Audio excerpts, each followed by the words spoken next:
should disprove the data that we have.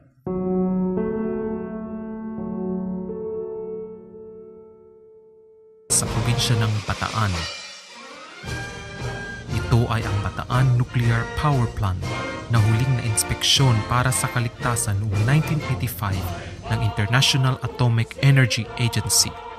Inaasahan sanang makapagbigay ang planta ng 623 megawatt na kuryente, ngunit di pa rin ito binuksan simula noong nangyari ang 1986 EDSA Revolution. Ang nuclear power plant na ito ay tinaguriang pinakauna sa Southeast Asia.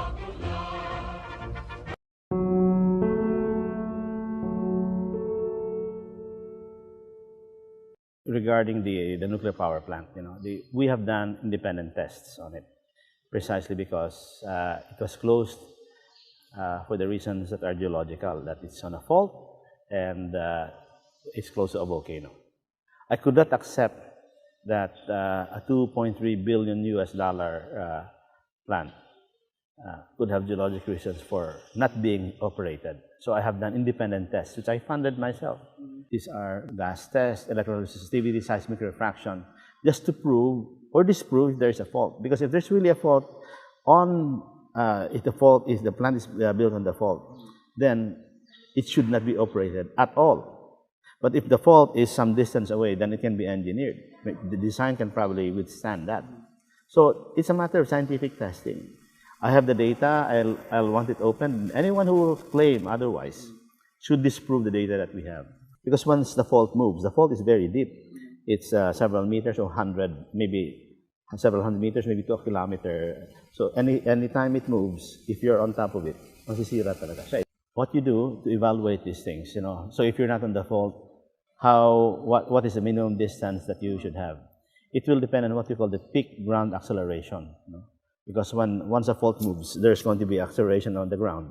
Now the PGA, the peak ground acceleration, you design on that.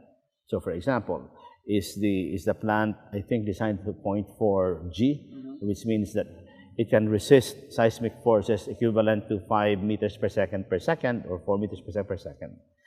Now, the closest fault to the plant, if ever it exists, is the Lubang or the Lubao fault.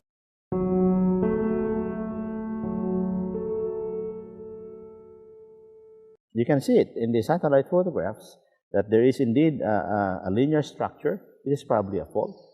And then, since if you have a nuclear plant, that will raise alarms. My perspective there is that draw the fault, verify where the fault is on the ground, so we will know exactly where it is relative to the plant. Once that's done, then we can test what's the maximum earthquake that can come from that fault. And typically, the maximum earthquake is proportional to the length of the fault. First, you have to establish it's active. PVOX has not even hasn't classified as active.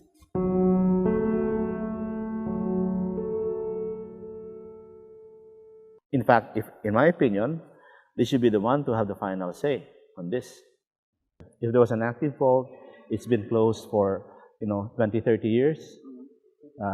It should have expressed itself in the surface. None.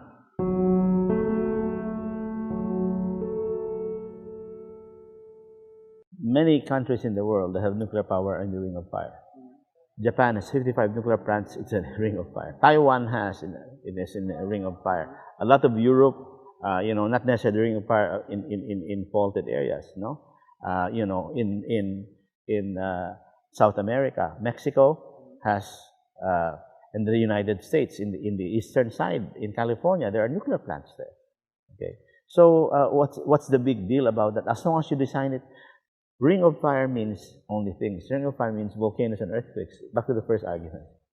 Although the volcanic argument and the earthquake argument is a more specific application of ring of fire. BNPP is built on the eruptive and sedimentary deposits of Mount Natib, which is a stratovolcano, an active and quite a violent volcano in its time. How do I know this? If you go to the sides of to the beach surrounding BNPP, you see lahars, ancient lahars, pyroclastic flows. These are eruption products of a violent nature.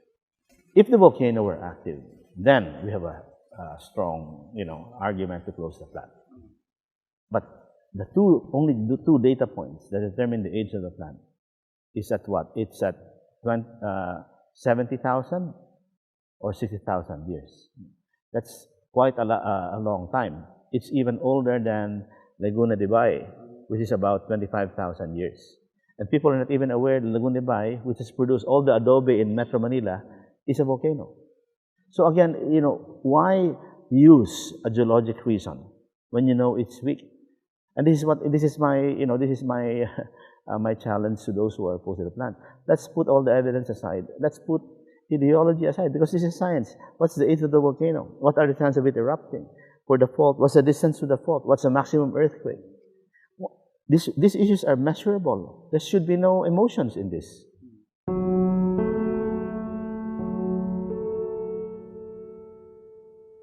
A good example to use here in evaluating is places like Taiwan. Taiwan is a lot more tectonically active than us. But Taiwan has very, very low power rate. It's one of the most advanced countries in the world, right? And they have nuclear power. As I've said, BNPP was never used. So people say it's old. It was never used. There are very few moving parts in a nuclear plant. So how can you say that it's old? There are existing there are 460 plus nuclear power plants in the world. We can get the median age of them. And then, BNPP will probably be better designed than more than half of those. So, what's the problem? And in the United States, they have far older plants that are being recommissioned and extended and extended because nothing has happened to the plant. Okay. Now, personally as a geologist, why am I for nuclear power in the Philippines? I'm a geologist, and then we look for mineral resources.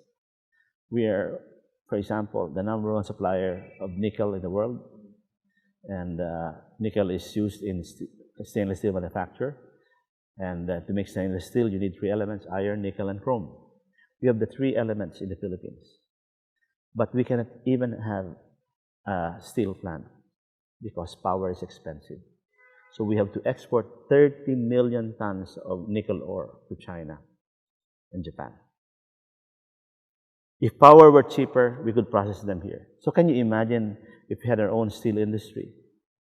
It's insulting for the Filipino that even the simplest nail has to be imported, and probably the ingredients of that came from the Philippines. This is the reason why I'm for nuclear power.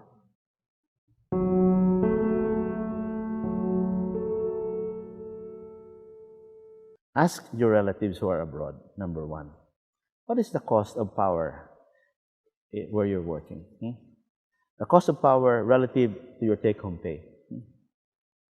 And what is the cost of power here in our country to the take-home pay? That is a very important decision. That's #1. Okay. Then, second, you can ask those people in those countries, is there a nuclear plant where you're working? Maybe you're not aware, but there's probably one. So, you feel safe working in a country with a nuclear plant. Why can't you feel the same here? And would you agree to the insulting thing that the Filipinos can't handle technology? There are 10 million Filipinos abroad. Of course, that's a mix of, seamen, maybe domestic workers, caregivers, but many engineers. I can tell you, if we build a good nuclear power plant with good pay, they'll come back.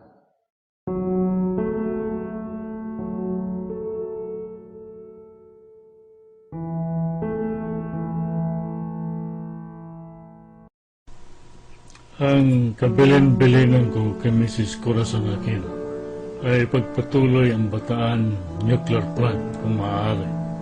Sapagkat I told her this is the solutions in meeting the country's energy demands and decreasing dependence on imported oil. Ngunit ayaw niyang tanggapin ang aking mungkahi. At maalala daw ng taong bayan si Marcos habang andyan dyan ang Bataan nuclear plant. Anong klaseng pag-iisip yan? Ayan ay paghihiganti. Huwag natin idamay sambay ng Pilipino. Kanya balang araw makikita ninyo 20 years from now, backstock na ang Pilipinas.